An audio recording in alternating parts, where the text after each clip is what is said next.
네, 김성태 전 회장, 교통 상황에 따라 다르겠습니다만은 인천국제공항에서 출발해서 수원지검으로 아마 10시 반에서 11시면은 도착할 것으로 예상되고 있습니다. 네, 도착하는 대로 검찰의 고강도 조사가 시작이 될 텐데요. 전문가 두 분과 관련 내용을 좀 정리해드리겠습니다. 이승훈 변호사 그리고 정혁진 변호사 두 분 모셨습니다. 어서 오세요. 안녕하십니까? 네, 안녕하세요. 어서 오십시오. 그러니까 기내에서 바로 체포영장이 집행돼서 기내에서부터 압송이 시작된 셈인 모양이군요. 네네, 그렇습니다. 왜냐하면은 태국은 우리나라가 아니잖아요. 네네. 하지만 기국주의라고 해가지고 선박이나 비행기는 그 대한민국 영토로 국적기인 경우에는 그렇게 되기 때문에 이제 체포영장을 그때부터 집행을 한 건데, 사실은 체포영장이라고 하는 거는 임시적이고 잠정적인 거기 때문에 네네. 48시간이라고 한 시간적 한계가 있거든요. 근데 태국에서 지금까지 나오는 동안에 최소한 8시간, 한 10시간 그 정도 시간의 손실을 보고서라도 네네. 그래도 이제 그때부터 체포영장을 집행하는 것이 유리하겠다라고 검찰에서 판단을 한 것이고요. 재작년에 남욱 변호사 들어왔을 땐 이러지 않았잖아요. 그런 것만 봐도 이건 굉장히 이례적인 그러한 그 일이었다라고 판단이 됩니다. 어떤 점에서 유리한 것인가요? 검찰 입장에서는 기내에서부터 이렇게 하는 것이, 체포하는 것이. 일단은 혹시나 제가 그건 제 개인적인 생각인데, 사실은 비행기 안에서 어떤 일이 있을지도 모르고 네네. 어떤 사람이 타가지고 또 무슨 일을 할지도 모르고 일단 그런 것부터 시작해가지고 옆에 비행기 안에 좁은 공간에서 쭉 수사관하고 이야기를 하다 보면 마음이 풀릴 수도 있을지 모르고, 그 다음에 무엇보다도 체포영장 48시간 이내에 발부할 수 있을 정도로 검찰에선 준비가 많이 돼 있을 겁니다. 네. 김성태 전 회장 기내에서의 모습도 저희가 지금 보여드렸는데, 앞서 이제 김성태 전 회장이 태국 현재 공항에서 얘기를 하는 거 보니까 기자들에게 태연하게 답변도 하고 지옥 같은 생활이었다 이렇게 얘기하기도 하는데, 들어오겠다고 결심한 가장 중요한 요인은 어떤 걸까요? 일단은 도피라는 것 자체가 굉장히 지옥 같은 생활이에요. 어떻게 보면 구속되는 게 더 편할 수도 있다는 것을 생각할 수 있거든요, 실제. 그래서 본인이 왜 들어올까라고 생각해 보면, 본인이 불법 체류자 신분을 부인해서 시간을 끌더라도 한 5개월에서 1년인데 네네. 어차피 들어오면 또 조사받고 구속돼야 되는 건 이미 정해져 있다고 보는 거거든요. 그래서 굳이 오랜 시간 동안 끄는 것보다 차라리 들어가는 게 편하겠다 이렇게 생각한 것 같고, 네네. 지금은 저렇게 강하게 발언하지만 실제 검찰에 들어가면 얼마든지 진술은 어떻게 할지를 알 수는 없고요.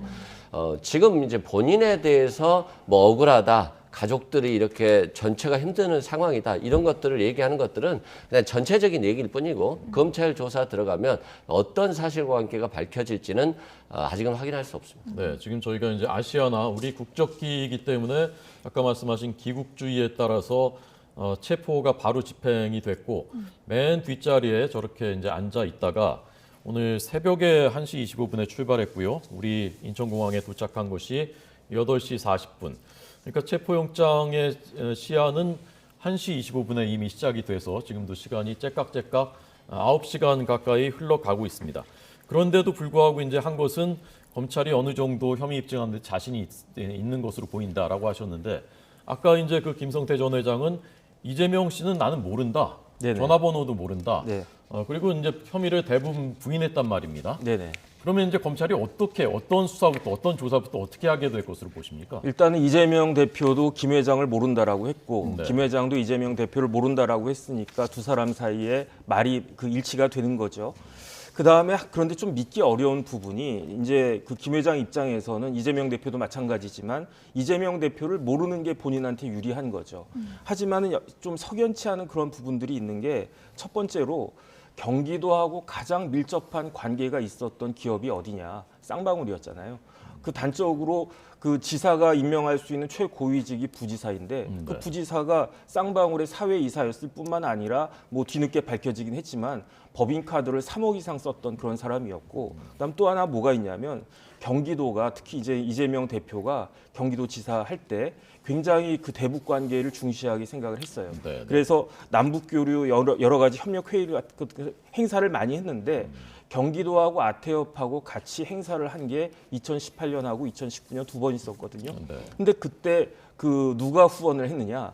쌍방울에서 그 후원을 했고 2019년도에는 마닐라에서 했기 때문에 이재명 지사가 거기까지 가진 않았는데 2018년도에는 이재명 지사가 킨텍스에 가가지고 축사까지 했거든요. 그런데 그 자리에 이제 후원하는 기업인 쌍방울의 김성태 회장이 참석하지 않았을까? 뭐 안 했을 수도 있지만 그래서 그런 부분들도 좀 석연치 않고 그 다음에 기타 뭐 여러 그 경기도와 관련된 그 사람들이 그 쌍방울에 사회이사로 뭐 있었다 뭐 이런저런 이야기들이 많이 있기 때문에 그 두 사람 말이 일치는 한다고 해도 석연치 않은 그런 부분들이 있어서 이 부분을 아마 검찰에서 그 조사하고 수사하고 그러지 않을까 싶습니다. 어쨌든 검찰 조사 전 김성태 전 회장 현지공항에서는 이재명 씨라고 칭을 하면서 나는 모른다 이렇게 얘기를 했는데요.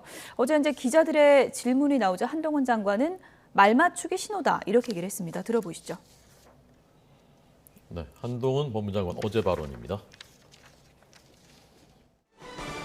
해외에 도피한 중범죄자들이 못 견디고 귀국하기 직전에 자기 입장을 전할 언론사를 선택해서 일방적인 인터뷰를 하고 그리고 자기가 유리하게 보도되게 하고 관련자들에게 일종의 말 맞추기 신호를 보내는 것은 과거에 자주 있었던 일입니다. 최근에 남욱 씨도 그랬고 최성원 씨도 그랬었죠. 그런데 그런다고 범죄 수사가 안 되지 않지 않았습니까? 이번에도 마찬가지일 겁니다. 저는 민주당이 이번 범죄인 송환에 대해서 왜 이렇게 예민하게 생각하고 트집을 잡아보려고 하는지 잘 이해가 안 갑니다. 국민들께서 진짜로 궁금해하시는 것은 깡패 잡아오는 배우가 아니라 깡패 배우일 거라고 저는 생각합니다. 깡패 배우일 거라고 저는 생각합니다. 네, 말 맞추기가 시작된 것 아니냐라는 그 입장인데 어떻게 보셨습니까? 아니 20억 변호사비를 대납받다고 하고 하는 사이면 굉장히 가까운 사이잖아요. 근데 뭐 굳이 저렇게 방송을 통해서 말을 맞출 수 있겠어요? 저건 한동훈 장관이 너무 개인적인 사감을 가지고 얘기하는 거다. 저는 굉장히 부적절하다고 생각해요. 한동훈 장관은 법무장관이고 검찰총장을 구체적 사실에 있어서 지휘할 수 있잖아요. 검찰총장은. 그러면 사실상 수사를 하고 있다고도 볼 수 있는 사람인데 저렇게 방송에 나와서 끊임없이 야당 대표에 대해서 구체적으로 얘기를 하고 저런 식으로 수사에 대해서 마치 지휘하는 것처럼 언론을 통해서 지휘한다는 느낌을 지울 수가 없어요. 그만큼 문제가 많고 또 더 탐사 같은 경우도 개인적인 사건이잖아요. 근데 개인적인 사건인데 뭐 너무 강력하게 하니까 경찰이 압수수색하고 구속영장 치고 다 하는 거잖아요. 물론 영장은 기각됐습니다만. 그래서 법무장관이 저렇게 구체적 사실관계에 대해서 마치 수사 지휘하듯이 하는 것들은 굉장히 부당하다 이런 말씀드리고 민주당이 예민하다고 하는데 당연히 예민하죠. 이재명 대표와 관련한 얘기인데 예민하지 않겠어요? 근데 변호사비 대납과 관련해서 벌써 1년 이상 변호사비 대납을 받았다고 주장하고 있잖아요. 거의. 근데 1년 이상 변호사비를 대납받았다는 증거를 제시하지 못하고 있잖아요. 그리고 허위사실 공표죄 관련해서도 이재명 대표가 변호사비를 대납받은 적이 없습니다. 라고 했는데 그 무혐의 처분을 했어요. 그렇다고 한다면 대납받았다라고 하는 증거가 있었다면 검찰이 이미 기소를 했겠죠. 그래서 객관적이고 진술이라든가 증거가 없음에도 불구하고 이걸 이어가는 것이기 때문에 이재명 대표나 민주당 입장에서 보면 이게 정치 탄압 아니야? 라고 하는 것이기 때문에 예민하다. 그리고 자꾸 깡패 법무장관이 하시는데 굉장히 부적절해요. 왜? 아니 범죄 수사하는데 아무리 피해자가 밉다 할지라도 그 사람을 그냥 깡패라고 이미지를 씌우는 거잖아요. 과거에 어떤 직업이라든가 과거의 전력을 가지고 뭐 저렇게 프레임을 씌우면 안 된다. 조폭 출신이다 이렇게 하는 게 맞는 건가요? 조폭 출신. 실은 출신이 중요한 건 아니잖아요. 출신이라도 지금 열심히 살고 좋게 살 수도 있는 거잖아요. 그래서 직업을 가지고 저런 식으로 사람을 먼저 이미지를 씌우는 것 자체는 장관으로서는 굉장히 부적절하다 말씀입니다. 지금 논점이 여러 가지가 나는데 먼저 첫 번째 말 맞추기라고 단정 짓는 건 개인적 추측이고 이거 언론 통한 수사 지휘 아니냐 이렇게 반박을 하셨거든요. 어떻게 들으셨습니까? 일단 제 생각에 뭐든지 가능성은 있는 거죠. 그런데 말 맞추는 것이 쉽지는 않았을 겁니다. 왜냐하면 거리적인 그러한 측면들도 있고 그다음에 또 많은 사람들이 주목을 하고 있는 그런 상황이기 때문에 과연 그것이 얼마나 가능을 했을까 일단은 그런 생각은 들고요. 그다음에 이제 그렇게 그 방송에서 그렇게 이야기했다고 해가지고 그걸 가지고 또 뭐 관련된 사람들이 거기에 따라서 일사불란하게 이해할 것인지 그것도 저는 좀 아니라는 생각이 들고 그래서 한 장관 이야기가 이제 이 변호사님 이야기처럼 약간 좀 과장된 측면이 없지 않다 일단 그런 생각은 드는데 한동훈 장관의 이야기의 핵심은 뭐냐면은 범죄자가 방송에 나가가지고 일방적으로 자기한테 유리한 이야기를 했는데 그 유리한 이야기가 진실인 것처럼 그렇게 호도돼서는 안 된다. 결국 수사를 하면 다 밝혀지게 될 것이다. 그런 취지의 이야기를 한 것이 아닌가. 저는 그렇게 판단이 됩니다. 네, 좀 전에 이 변호사님께서 이제 변호사비 대납과 관련해서 구체적으로 나온 것이 아무것도 없지 않느냐라는 말씀을 하셨고, 그다음에 이제 시청자들 입장에서는 쌍방울 그룹이 왜 그런데 이재명 그 당시 지사의 선거법 위반 사건에 변호사비를 대신 내줬을까 하는 부분도 궁금하시고요. 그 부분에 대해서 조금 더 해설을 좀 해주시면 좋을 것 같습니다. 일단은 객관적으로 이재명 변호사가 선임한 변호인단이 네. 어마어마했거든요. 그 다음에 이제 1심, 2심, 3심, 그 다음 파기환송심까지 4번을 했는데 제가 세보니까 변호사 로펌이 24군데가 됐었어요. 네. 24군데인가 됐었는데 그런데 변호사 비용은 뭐 2억 5천, 2억 뭐 6천 그 정도밖에 안 썼다라고 하니까 그 비용 가지고 이걸 갖다가 그러니까 쉽게 말하면 10,000원 내고 아주 고급 호텔에서 뷔페 먹은 거랑 똑같단 말이죠. 그러니까 변호사 비용이 좀 부족하다, 많이 부족하다. 이게 상식적으로 좀 객관적으로 의심이 되는 거고 근데 이제 쌍방울 관련해 가지고 CB 관련해서 특히 이재명 경기도지사를 굉장히 열심히 변호했던 그 로펌에 20억이 들어갔다가 나왔다가 한 그런 흔적이 있었단 말이죠. 그다음에 이제 이 변호사님이 무혐의 결정 나왔다고 말씀을 하셨는데 무혐의 결정이 나온 건 맞거든요. 그런데 왜 무혐의 결정이 나왔느냐? 시간적인 한계 때문에 무혐의 결정이 나온 거예요. 왜냐하면 공직선거법상 공소시효는 6개월밖에 안 되거든요. 근데 6개월 동안에 이제 검찰이 딱 봤을 때 느낌은 오고 심증은 있는데 그 기소할 만한 그런 물증까지는 없었다. 그런데 이걸 그냥 넘기기에는 좀 이상한 부분이 많으니까 불기소 결정문에다가 아주 이례적으로 그런 걸 갖다가 썼는데 근데 이제 마침 드디어 김성태 회장이 압송돼가지고 이제 왔으니까 시간도 넉넉하거든요 이제는. 그러니까 검찰이 의심한 것과 같은 그런 물증을 밝힐 수 있을 것이냐 아니면 그냥 단순한 심증에 그쳐가지고 이재명 대표에 대해서 다시 무혐의 결정을 내릴 것이냐 이거는 이제 그 시간을 두고 지켜보면 되겠다는 생각이 듭니다. 예. 아무래도 이제 변호사비 대납 의혹과 관련해서 이제 김성태 전 회장이 들어오면서 수사의 속도를 낼 것이라는 전망이 많이 나오고 있고요. 지금 언급을 해주셨지만 전환 사채 흐름을 통해서 이루어지지 않았을까 이 부분을 검찰이 캐고 있는 거잖아요. 어떤 부분이 지금 쟁점인지 설명을 좀 해주시죠. 뭐 이미 다 캤는데 얘기를 안 하고 있으니까 계속해서 이런 논란이 되는데요. 첫째는 일단 변호사비와 관련해서 아니 이재명 대표가 1, 2, 3심에서 2억 5천 썼다는데 이게 작은 돈인가요? 일반 국민들 입장에서 보면 굉장히 큰 돈이에요. 작은 돈이 아니고 물론 대기업 회장들 또 김만배 씨 같은 경우는 많은 돈을 쓸 수도 있겠죠. 근데 이걸 가지고 큰 돈이다 말하기는 어렵다고 생각하고요. 또한 지금 자꾸 대납 하는데 이미 검찰이 확인을 했어요. 그 20억 원에 대한 전환 사채가 이재명 대표 변호사비로 사용된 게 아니라 뭐 이남석 변호사라고 있어요. 그분이 쌍방울 M&A 자금으로 20억을 받았다가 M&A가 깨져서 다시 쌍방울에 반환했다라고 돼 있어요. 근데 그 변호사님 같은 경우는 윤석열 대통령과 굉장히 친한 분이에요. 그래서 검찰이 이 부분에 대해서 이미 수사를 했다 생각이 되고 또 이재명 대표를 변호했던 이모 변호사도 마찬가지예요. 이 부분에 대한 것도 검찰이 수사를 이미 했어요. 그리고 또 이분의 어떤 변호사비 수임료 내역까지도 이미 압수수색을 했어요.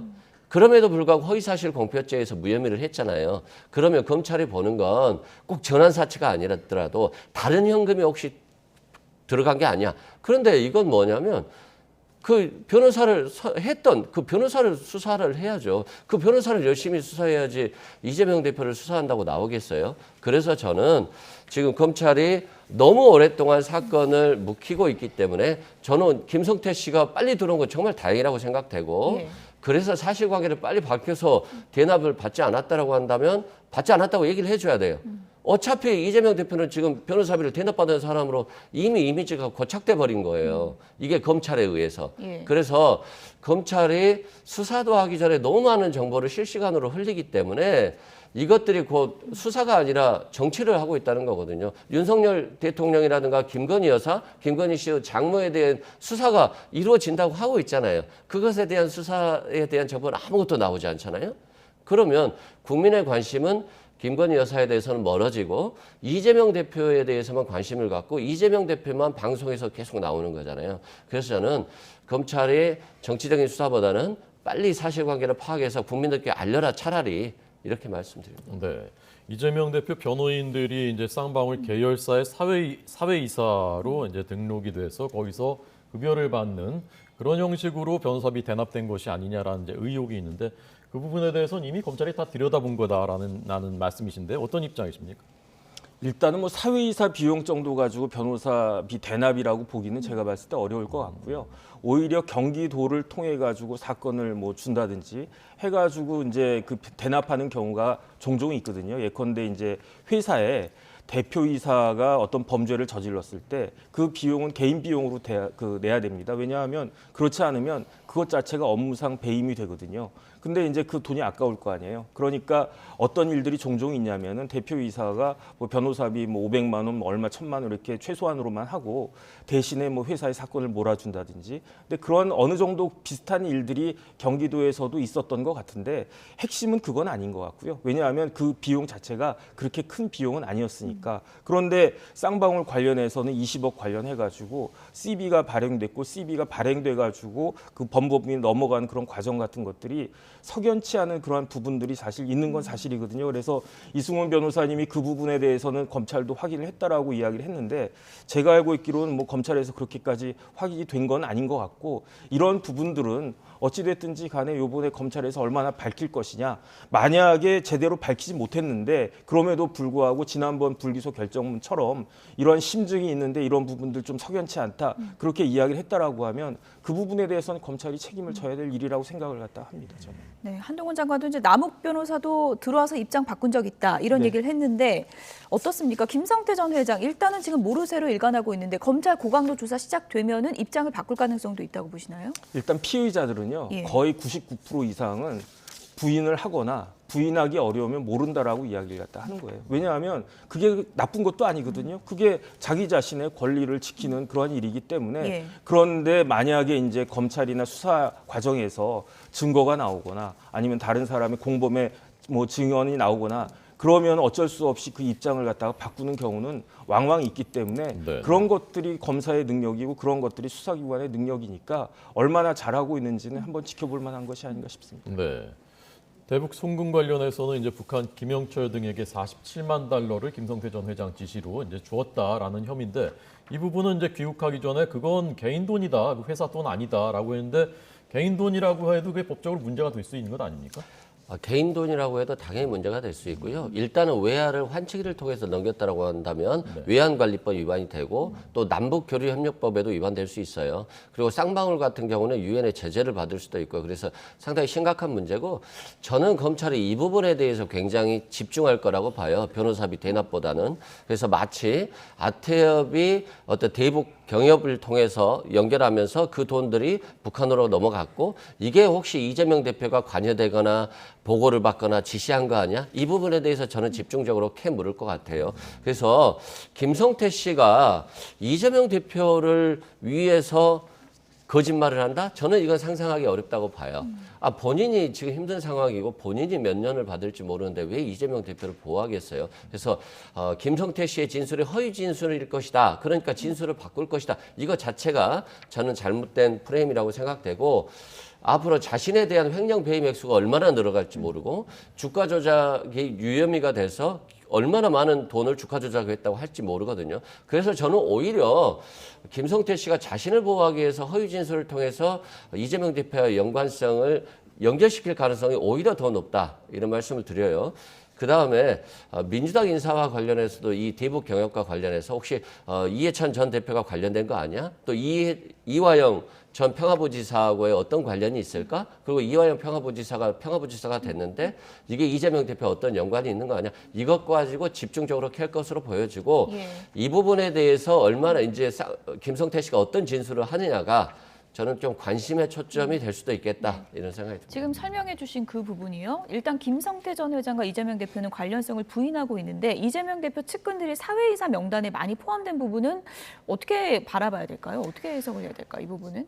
물론 이제 예. 의심의 눈초리로 볼 수 있겠죠. 예. 근데 반대로 저는 특이한 게 김성태 씨가 자신을 구속했던 검사를 사회이사로 선임을 했더라고요. 그리고 사회이사의 검사 출신 변호사가 9명이에요. 그러면 이게 어떤 사람은 이재명 대표랑 친한 분, 어떤 사람은 윤석열 대통령과 친한 분, 이게 굉장히 갈려요. 그리고 특수부 출신 검사들도 많이 있기 때문에 이걸 누구 사람이라고 볼 수는 없어요. 그래서 어떤 사람이 사회이사로 들어갔는데 이재명 대표랑 친하다? 이것도 문제가 될 수 있지만 반대로 해석해 보면 윤석열 대통령과 친한 분이 왜 저기 사회이사로 있지? 이렇게 될 수 있기 때문에 이런 것들은 뭐 그렇게 중요한 부분은 아닌 것 같습니다. 네, 그 부분은 어떻게 생각하시죠, 변호사님은?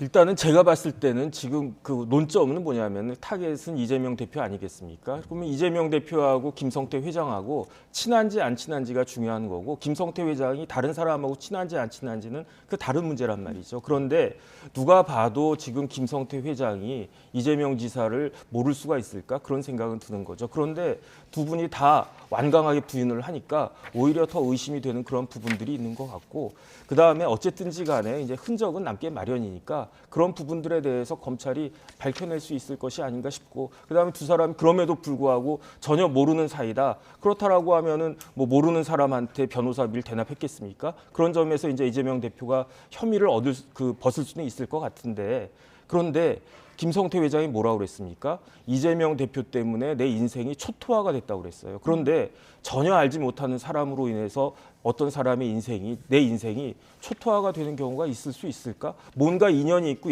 얽히고 설킨 게 있으니까 초토화가 되는 것이 아닌가? 그런 의미에서는 앞뒤가 좀 안 맞는 그런 부분들이 있고 석연치 않은 부분들은 계속 있기 때문에 여기에 대해서 검찰이 제대로 밝힐 수 있을지를 보는 것이 중요하다. 예. 너무 섣부르게 이야기하는 것은 아니지 않나 싶습니다. 대북 송금 관련해서는 아태엽 전 본부장의 증언이 뭐 하나 나왔다 이런 또 보도가 있어가지고요. 네네. 김성태 전 회장 돈이 아태엽을 통해서 북으로 갔다 이런 증언을 재판에서 했다는 거잖아요. 네네. 이건 어떤 의미로 봐야 되는 거예요? 이거는 사실은 일단은 지금 그 김성태 회장 관련해 가지고는 두 가지로 봐야 됩니다. 김성태 회장의 개인 비리가 굉장히 많아요. 예. 배임도 있고 횡령도 있고 자본시장법 위반도 있어요. 자본시장법 위반은 결국은 주가 조작이어가지고 많은 사람들한테 그 개미들이나 이런 사람들한테 큰 피해를 주는 건데 예. 그 다음에 아무리 개인 돈이라고 하더라도 외화를 그렇게 불법적으로 하면은 우리나라 외환 거래법 위반이 되는 거고 여기에다가 그 돈이 북한으로 넘어가게 되면 그러면은 남북교류 협력법 위반에다가 더 나가면 국가보안법 위반도 될 수 있는 거거든요. 근데 이런 부분들에 대해서 김성태 회장이 저는 그것도 사실 조금 석연치 않은데 개인 돈만 보냈다? 개인 돈이 섞여 있을 수는 있지만 그 많은 돈 중에 회사 돈이 한 푼도 없었을까? 근데 회사 돈을 건드렸으면 그건 배임 횡령이거든요. 그런데 어쨌든 본인한테 유리하게 하기 위해서 개인 돈만 보냈다 이렇게 이야기를 한 건데 그 돈이 결국은 북한까지 간 게 되니까 왜냐하면 김성태 회장은 본인 말로 자기가 10대 재벌일지 어디인지 모르겠지만 재벌이 되고 싶었고 그 재벌을 어떻게 하고 싶었느냐? 북한을 통해 가지고 그다음에 나노스 통해 가지고 주가가 여러 배 뛰기도 했으니까 그런 것들이 있기 때문에 사실은 김성태 회장 개인의 범죄만으로도 혐의는 만만치 않을 거다 저는 그렇게 생각이 듭니다. 네. 이 대북 사업 관련해서 이제 쌍방울이 광물 사업권을 이제 따냈고 실제로 북한에서 그래서 그 대가로 그 47만 달러를 이제 건넸다. 그리고 그 과정에 이제 이화영 부지사라는 사람이 있었고 구속이 됐고 그래서 이제 이화영이라는 분은 이재명 지사와도 밀접하고 또 이해찬 전 대표와도 밀접하고 이렇게 알려져 있으니까 거기까지만일까라는 이제 그런 의심 생각들을 하는 것이거든요. 그 부분은 어떻게 좀 설명하시겠습니까? 저는 그 부분에 대해서 굉장히 의심을 검찰이 갖고 있다고 생각하고 이 부분에 대해서 수사가 집중될 것으로 보여지는데 반면에 생각해 보면 김성태 입장에서는 왜 이런 일을 했을까 보면 김성태 씨는 그때 남북 관계가 굉장히 좋았어요. 네네. 그리고 남북 경협이라고 하면 경협 주가들이 엄청나게 뛰었거든요. 그러면 김성태 씨 개인적으로 보면 우리 회사도 남북 경협을 통해서 엄청난 돈을 벌고 주가도 많이 띄울 수 있겠구나. 네네. 그럼 내 주식도 돈이 되겠구나라고 하는 생각을 할 수도 있거든요. 네. 그렇기 때문에 어떤 자신의 개인적인 이익을 위해서 또는 회사를 위해서 북한과의 관계를 통해서 남북 어떤 광물 자원까지도 수입할 수 있는 그런 권리를 확보하기 위해서 돈을 썼다고 볼 수 있거든요. 그럼에도 불구하고 지금 자신의 매제는 이미 파타야에 체포되어 있고 자신의 동생도 구속되어 있고 사촌 형도 지금 같이 체포되어 있어 들어가는 상황이고 임직원들도 구속됐고 자신도 지금 체포돼서 들어가는 상황이잖아요. 그렇게 보면 나는 이재명 대표 때문에 이런 걸 한 게 아니라 예. 자신의 회사와 자신의 이익을 위해서 이런 행동들을 했는데 이게 이상하게 이재명 대표와 연결돼 가지고 더 많은 검찰 수사를 받는 거잖아요. 그럼 이 사람 입장에서 보면 자신이 초토화됐다고 볼 수 있는 거죠. 자신의 가족까지도. 예. 솔직히 이런 경우가 그렇게 많지는 않습니다. 이 정도로 검찰이 수사를 하는 경우는. 그래서 자신 입장에서 보면 억울하지만 다만 자신의 범죄 혐의는 굉장히 많을 수 있거든요. 그래서 이 부분과 관련해서 어떤 양형 협상을 통해서 다른 사건에 대해서 사실을 말하거나 또는 또 뭐 거짓말을 좀 보태서 얘기해 줄 수도 있기 때문에 이 부분에서 검찰이 굉장히 객관적이고 절대된 수사가 필요하다. 저는 이렇게 예. 말씀드린 겁니다. 김성태 전 회장 인천국제공항에 도착해서 취재진의 질문에는 이제 말을 좀 아꼈고 현재 공항에서 이제 여러 얘기를 했는데요. 다시 한번 좀 들어봤으면 좋겠는데 호화도피 생활을 하지 않았다. 이렇게 이제 또 호화도피 생활에 대해서는 좀 부인하는 얘기도 했습니다. 어떤 내용인지 다시 한번 좀 들어보겠습니다. 대나무욕 같은 경우에도 아예 모르시는 건가요? 이재명 대표뿐만 아니라? 대나무욕이 말도 안 되는 얘기죠. 그거 뭐. 그러면 일부 아까 배임이나 횡령 혐의를 일부 인정하시는 것처럼 말씀하시는데 그 입장은 변화 없으신 거죠? 일빈정 한 적이 없는데. 그 배임이나 횡령도 아예 지금 부인하고 계신 네, 거예요? 검찰 조사 성실히 하겠습니다. 그 애초에 전환사채 발행해서 비자금 조성하신 거에 대해서 좀 어떻게 보십니까? 그 나중에 조사 받아보면 알겠지만 무슨 비자금은 전환철 회사에 전환철 만드는데 무슨 비자금이 만들? 전화도 한 적 없으세요? 이재명 씨는 전화나 뭐 이거 한 적 없는데. 전화는 한번 하신 적 있지 않으세요? 없습니다. 전화 없고요. 전화보다 말도 못하고. 네. 제 가족들 뭐 제 때문에 제 회사 사람들 구속된 거에 대해 그들 때문에 하루하루 지옥같이 살았습니다. 뭐 김치 먹고 뭐 생선 좀 먹었는데 그걸 황지도피라고 하고 근데 다 제가 모든 게 불찰이니까 제가 검찰에 가서 충실히 조사받고 소명하겠습니다. 네. 김성태 전 회장 현재 공항에서 이제 기자들 질문에 답변을 한 내용인데 골프 치다 이제 붙잡혔잖아요. 네네. 근데 호화도피라는 말에는 좀 발끈을 하네요.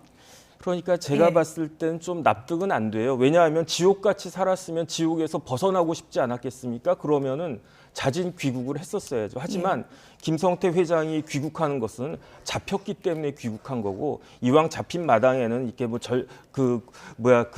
호화롭지 않은 그야말로 구치소 같은 유치장 같은 데서 사는 것보다는 그래도 한국에 오는 게 낫겠다 해가지고 온 거지 뭐 제가 봤을 때는 지옥에서 그렇게 산 것 같지는 않고요. 태국 현지 구치소가 상당히 좀 열악한가요? 열악하다고 그러더라고요. 한국의 구치소도 열악합니다. 그런데 태국은 날도 덥고 훨씬 더 그렇겠죠. 거기에다가 뭐 회는 모르겠는데 김치까지 공수해 먹을 정도면 비싼 거는 공수해 먹을 수 있잖아요. 하지만 김치까지 공수해 먹고 뭐 퍼스트 클래스에 누구를 태워서 보내고 그다음에 잡힌 것도 골프장인데 그런 것이 호화롭지 않다라고 하는 것은 본인의 기준에 호화롭지 않았던 거죠. 서울에서는 훨씬 더 내가 잘 살았는데 태국에선 그것보다는 좀 불편하게 살았다. 그 정도로 저는 이해가 됩니다. 네. 좀 전 화면 보니까 이 말하는 게 이제 거침이 없거든요. 뭐 전혀 거침이 없이 이제 말하는 스타일이고 키가 이제 보통 사람들 평균 키보다 머리 하나가 더 크고 이런 그 모습, 뭐 외양, 그다음에 말하는 스타일 이런 걸로 봤을 때 야 이제 검찰에 갔을 때 이제 잠시 뒤면 도착할 텐데 조사를 받을 때 어떤 모습, 어떤 태도를 보일 것 같습니까? 그 밖에서 하고 네. 검찰청 가가지고는 달라질 수밖에 없어요. 그래서 변호사들이 네. 그 피의자들 조사받을 때 참여하거든요. 그 이유는 여러 가지 몇 가지가 있는데 왜냐하면 조서 같은 것도 꼼꼼히 봐주고 법률적인 자문도 해야 되고 그러는데 변호사가 가는 가장 큰 이유 중에 하나는 뭐냐면 혼자 가면 겁이 나니까. 그러니까 검찰청 가면 내 편이 아무도 없거든요. 그러니까 내 편은 변호사밖에 없다. 그러니까 웬만하면 변호사님, 그것도 이제 좀 경력 있는 변호사님이 이왕이면 와 주셨으면 좋겠다. 그러는 거거든요. 아마 이제 지금 좀 있으면 수원지검 도착할 텐데 검찰청 들어가 보면 달라질 거고 또 하나 제가 좀 독특하게 생각했던 것이 어렸을 때 저렇게 뭐 이렇게 들락날락 하셨던 분들이 오히려 더 담대하고 대담하고 뭐 그럴 것 같은데 예. 정반대예요. 왜요? 왜냐하면 한번 이렇게 감옥에 갔다 온 사람들은 예. 진짜로 감옥에 들어가는 거 싫어하거든요. 그렇기 때문에 김성태 회장이 얼마나 저런 그 태도를 보일 수 있을지는 한번 봐야 되겠습니다. 갔다 온 경우에 더 그럴 수 있다. 이거 동의하십니까? 사람마다 다르죠. 사람마다 다르고요. 예. 계속 들어가시는 분들도 있고 또 한 번 들어갔다 오면 절대 들어가기 싫어하는 분도 있기 때문에 그건 이제 조금 편견일 수 있고 또 혼자 가면 겁이 나니까 변호사를 데리고 간다. 이 표현은 조금 좀 그래요. 왜 그러냐면 우리 헌법상 진술 거부권이라든가 변호인 접견권, 변호인 참여권이 보장되는 것이기 때문에 당연히 이런 권한이 보장되는 것들은 검찰이 강압 수사라든가 회유라든가 부당한 요구를 할 경우를 막기 위한 증인 같은 차원이에요. 그래서 같이 가는 게 더 좋고요. 또 자신의 진술과 달리 조서가 작성되는 경우도 과거에는 아주 많이 있었기 때문에 변호인의 저력권은 꼭 필요한 것입니다. 그래서 이 부분은 뭐 김성태 씨 개인 여부를 떠나서 전 국민이 누릴 수 있는 권리다 말씀드립니다. 오늘 이승훈 변호사 나오셨으니까 이재명 대표 얘기도 좀 해야 될 것 같은데 소환 날짜가 지금 27일로 지금 알려져 있는 상황인데 소환에 이번에 응할 거라고 보십니까?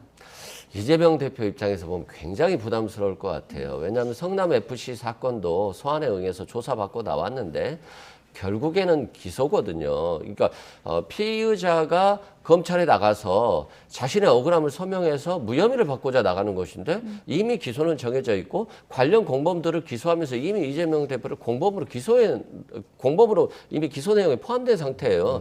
그러면 이재명 대표가 아무리 말을 열심히 잘하고 아무런 증거를 내놔도 검찰의 결론은 정해져 있기 때문에 이재명 대표 입장에서 보면 검찰의 수사에 협조해봤자 자신에게 뭐 방어권이 보장되지 않기 때문에 차라리 법원에 가서 나의 방어권을 행사하겠다라고 하는 거거든요. 그래서 소환에 응하지 않을 수도 있어요. 그런데 이제 개인적으로 보면 그럼에도 불구하고 자신의 억울함을 형식적이나마 검찰에 나가서 소명을 하는 것이 또 국민들 보기에는 더 좋을 것으로 보여지고 성남FC 사건도 저는 뭐 소환에 당당히 응하는 게 좋겠다고 했고 또 응하셨어요. 그래서 저는 두 번째 수사도 응하는 게 좋겠다. 다만 응하지 않았다고 해서 이걸 갖다가 부당하게 볼 건 아니고 헌법상의 진술 거부권은 충분히 있는 것이니까 왜 당신은 진술 거부하고 검찰에 소환에 응하지 않았어? 라고 지금 보는 것들을 부당하게만 볼 수는 없는 상황이다. 이런 말씀드립니다. 네. 이재명 대표 관련된 여러 사건들 중에 세간의 최대 관심은 역시 대장동 사건 아니겠습니까? 그런데 지금까지 김만배 씨의 진술을 아직 못 끌어낸 것이 아니냐, 검찰이.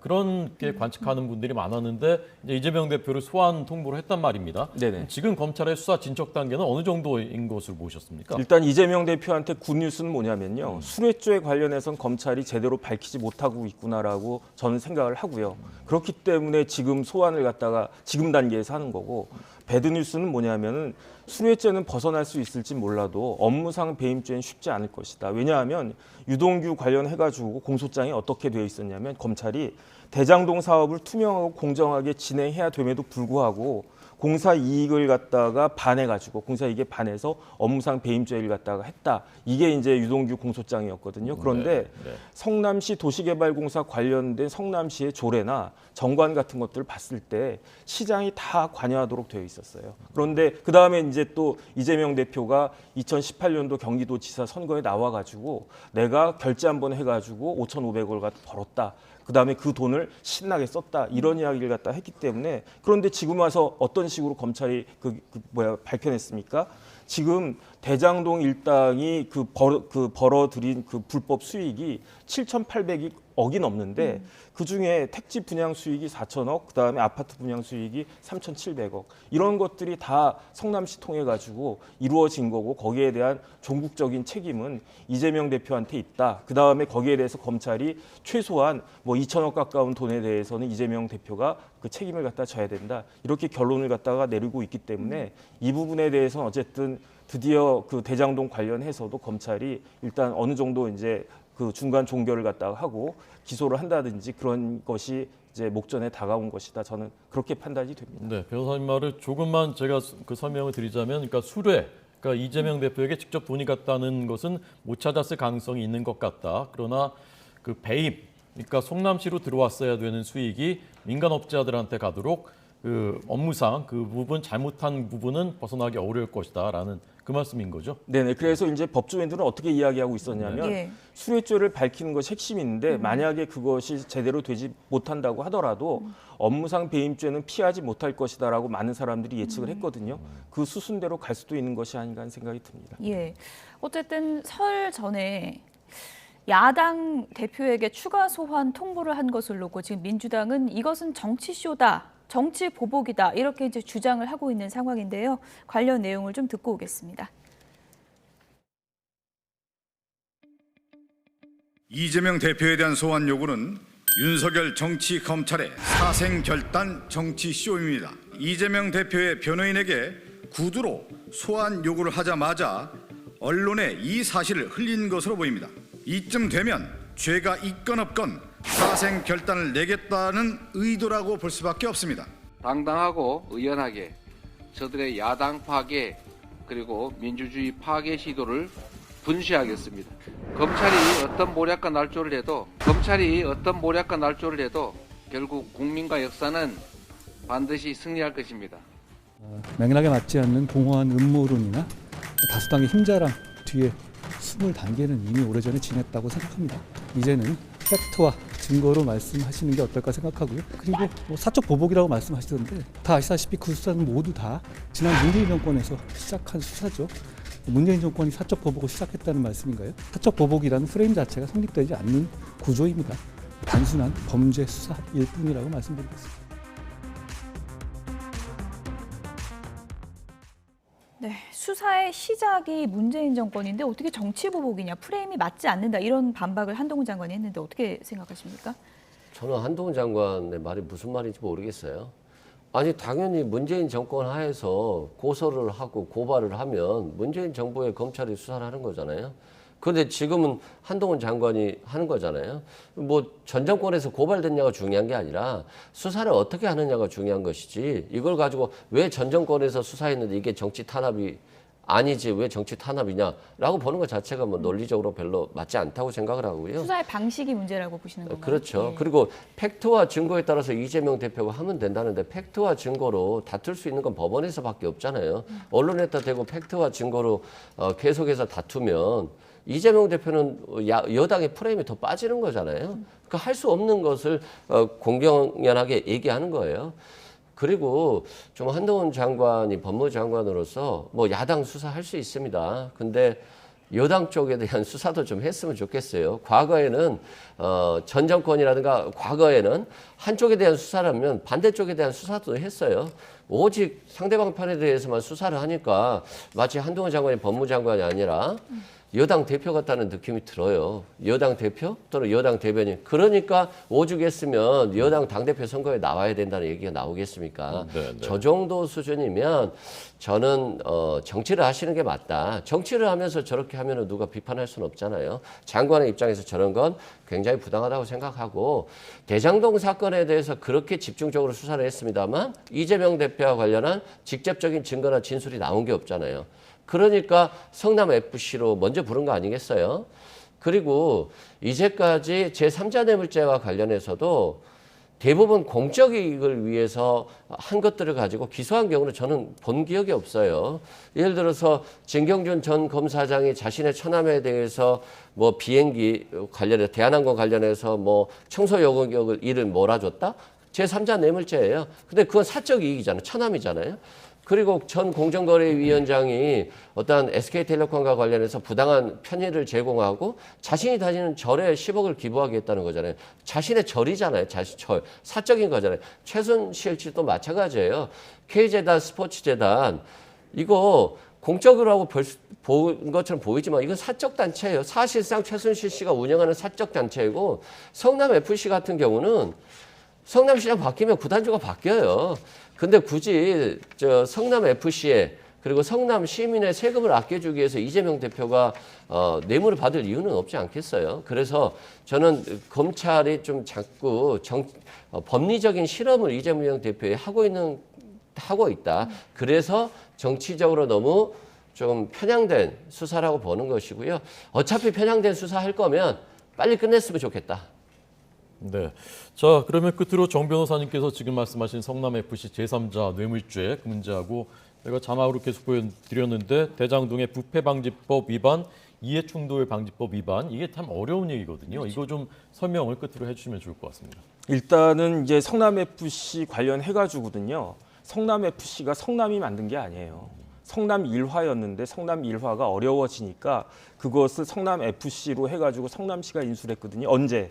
2014년에. 그때 시장이 누구였냐면 이재명 시장이었어요. 그래가지고 만약에 성남FC가 제대로 운영이 안 되면 성남 시민 입장에서는 굳이 이재명 시장이 인수하지 않아도 됐을 축구단을 인수해가지고 세금이 뭐 몇백억, 뭐 50억이든 100억이든 200억이든 나가는 그런 게 된단 말이죠. 그렇게 된다면 이재명 시장 입장에선 얼마나 그게 부담이 됐겠습니까? 더군다나 성남FC의 구단주는 이재명 시장이었고요. 그다음에 성남FC가 시민구단 했지만은 시민구단이라기보다는 법적으로는 주식회사였어요. 주식회사 성남일화가 주식회사 성남FC로 됐는데 더군다나 그 성남FC에다가 이렇게 돈을 갖다 줌으로 인해 가지고 받은 이득이 뭐 50억 줬는데 얼마를 벌었습니까? 몇 천억을 갖다가 벌었잖아요. 그 다음에 네이버 같은 경우에 뭐가 밝혀졌느냐? 대가 관계가 충분히 있다라고 의심될 만한 공문이 밝혀졌고 왜냐하면 내가 돈을 다 주면은 아무것도 나한테 돌아오는 게 없으면 그럼 손해 아니냐 그러니까 4번에 걸쳐 줬다라는 그런 이야기인 거고 그 다음에 정진상 씨가 뭐 이런 이야기를 갖다 했냐라고 그때 물어봤다라고 이재명 시장이 이야기한 거잖아요. 그건 뭐냐면은 정진상 씨가 그렇게 한 것은 제3자 뇌물죄에 딱 걸린다라고 하는 거를 더 이상 이재명 시장 대표도 그 반박할 수가 없는 그런 정황이었기 때문에 그러니까 나라에도 꼬리를 잘라야 되는 것이 아니냐 그런 뉘앙스를 풍기기에 충분한 것들이다. 그다음에 이해충돌방지법은 옛날 부패방지법이어가지고요. 어떤 내용이냐면은 이제 공직자가 그 내용을 갖다가 은밀한 그 비밀 같은 것들을 자료를 소스를 갖다가 흘리는 거예요. 그걸 통해 가지고 사람들이 돈을 갖다 많이 벌게 되는 거죠. 그러면 거기에 대해서 처벌하는 건데 위례나 대장동 같은 경우에 어떻게 돼 있습니까? 그러니까 결국은 성남시 내부에서 성남도계공 내부에서 자료를 줘가지고 화천대유 같은 것들이 이제 성남애들에 참여할 수 있게끔 그렇게 만들어 준 거고 그걸로 인해 가지고 아까도 말씀드렸지만 7,880억 대장동만 위례는 뭐 그거에 비해서 뭐 몇백억밖에 안 되니까 빼더라도 그런 일들이 벌어졌다 대명천지에 그렇다라고 하면 범죄 혐의 유무를 떠나가지고 당시 성남시장이었던 이재명 대표는 최소한 국민들한테 성남 시민들한테 유감의 뜻은 최소한 보여야 되는 것이 아닌가 저는 개인적으로는 그렇게 생각합니다. 네. 이번 27일 뭐 이재명 대표가 소환에 응하지 않을지는 좀 지켜봐야 될 부분인 것 같은데 검찰이 이제 구속영장을 청구할 것인가 이런 여러 가지 이제 전망이 나오고 있는데 이왕 뭐 이제 대장동 소환 조사가 있기 때문에 성남 FC와 같이 묶어서 영장 청구를 하지 않을까 이런 전망이 나오고 있거든요. 지금 저 김성태 전 회장이 이제 곧 도착을 할 것 같다고 수원지검에 지금 도착하고 보시죠. 있는 것 같습니다. 네, 김성태 전 회장을 압송하고 있는 검찰의 공용 차량이 막 수원지검 경내로 들어오고 있는 모습입니다. 지금 생중계로 보여드리고 있습니다. 도피 8개월 만에 국내로 오늘 송환이 됐죠. 앞서 오전 8시 16분쯤 인천국제공항에 도착을 했고요. 지금 수원지검에 압송이 되고 있는 모습을 보고 계십니다. 네. 지금 일단 지하주차장으로 들어갔거든요. 그러면은 이게 이제 지하주차장을 통해서 다시 데리고 나와서 포토라인 앞에 서게 되는 것인지 보통은 이제 포토라인 앞에 서려면은 그 현관 앞으로 가서 거기서 내려서 취재진들이 기다리고 있는 쪽으로 가는데 일단은 지금 그 지하주차장으로 들어갔는데 저 차량인 것으로 이제 추정이 되는데요. 아직 정확한 현장 상황은 저희가 전해 듣지 못하고 있습니다만 아마도 조금 전 수원지검으로 도착한 것 같습니다. 예, 뭐 지금 도착을 했고 도착하는 대로 바로 이제 고강도 조사가 시작되는 거겠죠? 그러니까 주차장에서 아마 엘리베이터로 검사실로 곧장 올라갈 겁니다. 그러면은 거기에 대해서 이제 담당 검사들이 대기하고 있다가 이제 조사가 시작이 된다 이렇게 판단이 될 거고요. 그 다음에 아마 김성태 회장 관련해서 변호사가 있을 테니까 변호사도 그 검사실에서 대기하고 있지 않을까 그렇게 생각이 됩니다. 사실은 포토라인 앞에 서는 것은 태국 공항에서도 한번 이제 취재진들 만났고 또 기내에서도 아까 보셨지만 또 취재진들하고 얘기를 뭔가 나눴고 들어온 다음에도 취재진들이 뭐 물어보니까 이제 짧은 문답이 오갔고 그래서 포토라인 앞에 또 서는 것이 뭐 어떤 새로운 얘기가 나올 것 같지는 않습니다만 그래도 이제 취재진들은 기다리고 있었거든요. 자, 좀 전 화면 있으면 다시 한번 좀 볼까요? 지금 다시 화면을 볼 수가 없는 상황이라고 합니다. 예. 수원지방검찰청에 조금 전에 이제 도착을 했고요. 저희가 추가 상황이 전해지는 대로 여러분께 전해드리도록 하겠습니다. 지금까지 이승훈 변호사, 정혁진 변호사 두 분이었습니다. 오늘 말씀 고맙습니다. 감사합니다. 감사합니다.